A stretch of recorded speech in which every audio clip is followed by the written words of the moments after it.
ഇന്ന് നമ്മൾ പറയുന്നത് ഒരു കുട്ടിയുടെ സൂത്തനിങ് മെത്തേഡ്സ്, അതായത് കരയുന്ന ഒരു കുട്ടിയെ എങ്ങനെ നമുക്ക് ആശ്വസിപ്പിക്കാം എന്നുള്ളതാണ്. പ്രത്യേകിച്ച് ഇൻഫന്റൽ കോളിക് പോലെ നിർത്താതെയുള്ള കരച്ചിലുണ്ടാകുമ്പോൾ നമുക്ക് അത് ഓർക്കാൻ ഒരു വഴിയുള്ളത് 5 S ഓർത്താൽ മതി. 5 S, 5 S. ആദ്യത്തെ എസ് ഏതാ? ആദ്യത്തെ എസ് ആണ് നമ്മുടെ സ്വാഡ്ലിംഗ്, അഥവാ ഇപ്പോൾ 1 മാസത്തിനോ അല്ലെങ്കിൽ 2 മാസത്തിനൊക്കെ താഴെ പ്രായമുള്ള കുട്ടികളിൽ പരീക്ഷിച്ച് നോക്കാവുന്ന ഒരു വഴിയാണ് സ്വാഡ്ലിംഗ്. അതായത് കുട്ടി ഇങ്ങനെ റാപ്പ് ചെയ്യൂലേ, പൊതിഞ്ഞ് കെട്ടി കിടക്കുക, അതാണ് സ്വാഡ്ലിംഗ്. നമ്മൾ സ്വാഡ്ലിങ്ങിനെ കുറിച്ച് ഒരു വീഡിയോ ഓൾറെഡി ചെയ്തതാണ്. അപ്പോൾ ആ വീഡിയോ ഒന്ന് റെഫർ ചെയ്യുക. സ്വാഡ്ലിംഗ് എപ്പോൾ ചെയ്യാം, എപ്പോൾ നിർത്താം എന്നുള്ളതിനെ മനസ്സിലാക്കാം. അപ്പോൾ സ്വാഡ്ലിംഗ് എന്തായാലും ഒരു ഹെൽപ്പ് ചെയ്യാറുണ്ട്. രണ്ടാമത്തെ എസ് ആണ് സ്റ്റൊമക്ക് അല്ലെങ്കിൽ സൈഡ്. അതായത് ഒരു കരയുന്ന കുഞ്ഞിനെ സൈഡ് ചേർത്തി കിടത്തുക, അല്ലാന്നുണ്ടെങ്കിൽ ആ കുഞ്ഞിന്റെ സ്റ്റൊമക്ക്, ആ കുഞ്ഞിന്റെ വയറ് നമ്മളെ ഷോൾഡറിലാവുന്ന വിധം വളരെ കയറ്റി അങ്ങനെ കിടത്തുക. അപ്പൊ അങ്ങനെ കിടക്കുമ്പോൾ കുട്ടിക്ക് ഭയങ്കര ആശ്വാസം, പ്രത്യേകിച്ച് വയറുവേദനയൊക്കെ ഉള്ള കുട്ടികൾക്ക്.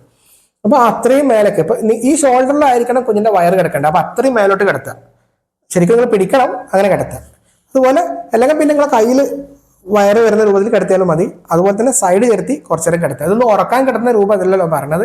ആ വേദന വരുന്ന സമയത്ത് അല്ലെങ്കിൽ കരച്ചിൽ വരുന്ന സമയത്ത് നിങ്ങൾ കുഞ്ഞിനെ കിടത്തുന്ന രൂപമാണ് പറഞ്ഞത്, അല്ലാണ്ട് ഉറക്കാൻ കിടത്തുന്ന മെത്തേഡല്ല.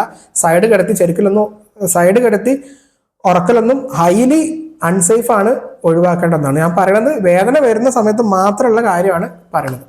ഇനി അടുത്ത 3ാമത്തെ എസ് ആണ് സിംഗിങ്. നിങ്ങൾ പാട്ട് പാടി കൊടുക്കുക, അല്ലെങ്കിൽ എന്നുള്ള സൗണ്ട് ഉണ്ടാക്കി കൊടുക്കുക, അതാണ് 3ാമത്തെ എസ്. 4ാമത്തെ എസ് എന്താ? സ്വിങ് എന്ന് പറഞ്ഞാൽ ആട്ടുക.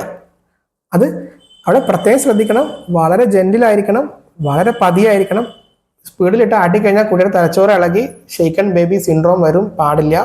വളരെ പതുക്കെ, ഭയങ്കര ഈ ജെന്റിൽ ആട്ടം കുഞ്ഞുങ്ങളെ സംബന്ധിച്ച് ഭയങ്കര സൂത്തയും കാണും.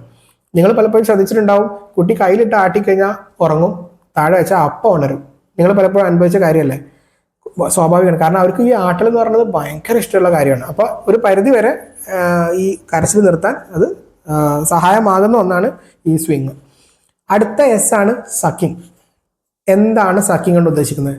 നിങ്ങൾ ഇങ്ങനെ കരഞ്ഞുകൊണ്ടിരിക്കുമ്പോൾ പാസിഫയറോ മറ്റോ വായിൽ വെച്ച് കൊടുക്കുക. അപ്പോൾ നിങ്ങൾക്കൊരു സംശയം വരും, പാസിഫയർ അങ്ങനെ ഉപയോഗിക്കാൻ പറ്റുന്ന കാര്യമാണോ എന്നൊരു സംശയം നിങ്ങൾക്ക് എന്തായാലും ഉണ്ടാവും. പ്രശ്നമുള്ള കാര്യമല്ല, പാസിഫയർ ഉപയോഗിക്കാം. നമുക്ക് അടുത്ത വീഡിയോയിൽ പാസിഫയറിൻ്റെ ഉപയോഗിക്കുമ്പോൾ ശ്രദ്ധിക്കേണ്ട കാര്യങ്ങൾ ഡീറ്റെയിൽ ആയിട്ട് പറയാം.